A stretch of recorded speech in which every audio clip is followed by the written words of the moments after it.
वळूया पुढच्या बातमीकडे। कबूतरखान्यांची राजधानी असलेल्या मुंबईत आणखी एका कबूतरखान्याची भर पडली।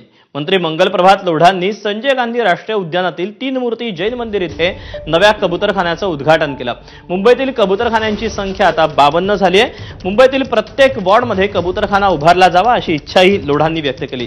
कबूतरांना योग्य ठिकाणी अन्नधान्य मिळावं आणि नागरिकांना त्रास होऊ नये यासाठी अशा कबूतरखान्यांची गरज असल्याचं लोढा म्हणाले।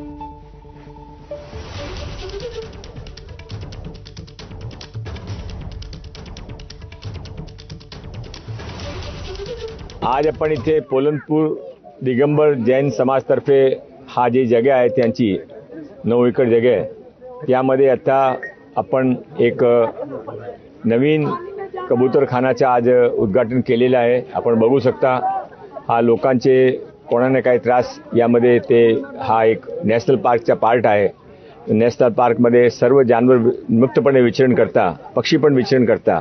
आता आपण हा हळूहळू माझी अशी अपेक्षा आहे की प्रत्येक वार्डामध्ये एक असा ऑफिशियली नवीन कबूतरखाना आपण उभा करू की त्यामध्ये कोणी ऑब्जेक्शन घेऊ शकत नाही आणि ते पक्ष्यांची रक्षा पण होईल।